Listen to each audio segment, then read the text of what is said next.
Sheffield, Steel City, home of musical legends like Bring Me the Horizon, Arctic Monkeys, Malevolence, and apparently it's a clean air zone too, which we didn't know, and we got a great big fine for the van on, which was awesome. But while we were there for ADCC Sheffield, which was their UK Open.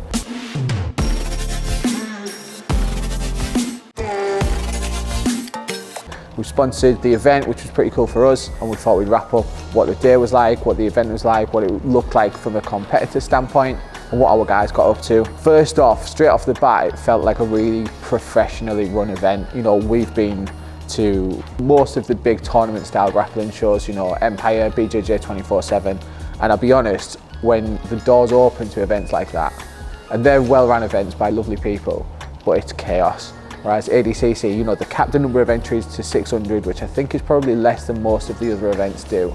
Obviously, it's just no gi, so there's no gi categories, so they can run things a bit smoother anyway. And it just felt like a really well-organised, well-prepped competition.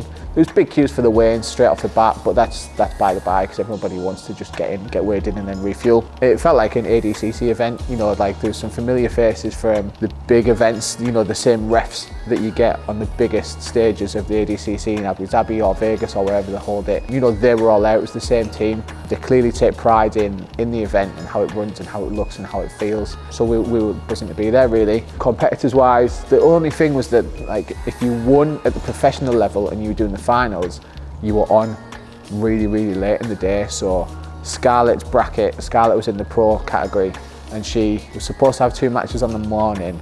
Both of her opponents no-showed. So she got warmed up and ready twice for no opponents to turn up, which is like pretty shitty for her. That's not the competition's fault, that's like the other competitors' fault, obviously, for either no showing or not pulling out their entry. But that meant that she then had to wait around till about 5 o'clock to do her first match of the day, and it was also one of the finals. So I mean, the flip side of that is that all the finals were broadcast on UFC Fight Pass. So, you know, Scarlett's, although it was her first match of the day, it was a great match, and she was on, you know, getting a silver medal live on UFC Fight Pass, which for competitors in the north of England, people, you know, just people in the UK in general, is like a great platform. It's great for us to have all of our stuff on UFC Fight Pass as well. So again, like another level of professionalism, which is probably, you know, cost-wise, I think it's about the same as all those other competitions as well. It's expensive to pay to constantly compete, so I thought it was really good from ADCC's standpoint to give everybody that opportunity. Wherever they do it next year in the UK, we'll hope to be there. It'd be lovely if they kept it somewhere northern still, I think. You know, that southern market, it's oversaturated, I think. There's just so much going on down there that it's hard to get a word in edgeways. So fingers crossed for next year. We had Steve competing. I think he was in the over 100 kilo bracket. Got a really, really nice rear naked chuck. And he also, I think he broke a lad's arm when he Kimu'd him.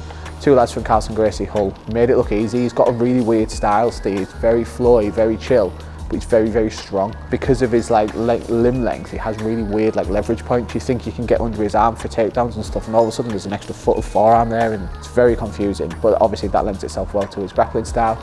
And Steve got the gold medal there as well, so we were absolutely buzzing for them. You know, there was people like Molly McCann there. Tom managed to get some awesome snaps of Molly. Nice to see her competing and sharpening up her Jiu Jitsu game. But you know, she was just milling around. I ended up having a chat with her just by chance. She was telling me about taking the Rotullo brothers to raves in Liverpool. You know, Shane Curtis was there, he's a friend of ours. Hopefully doing some work with him in the new year as well. Nice to see him. I think he had like 4 or 5 matches in a row. Maybe he had 4 matches. Lost out to a really, I mean, the decision was arguable. If it was under like a different rule set, I think Shane would have got the nod, but that's by the by, it was the ADCC rule set. But yeah, it was nice to, again, you know, hang out with Shane, chat with Shane and put some things together. Stall did really well. We sold a fair bit of stuff, which was nice because we went in expecting just as a branding exercise, just to show off, and we ended up having a blinder. Most importantly, the donut stall that we got put next to put donuts on for half price by the end of the day, so I think I came home with about 20 donuts.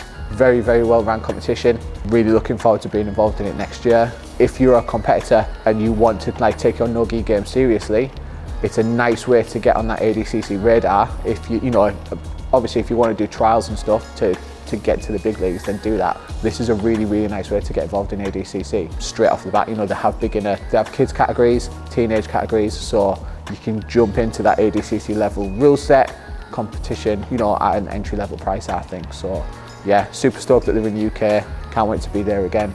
That was us at ADCC Sheffield.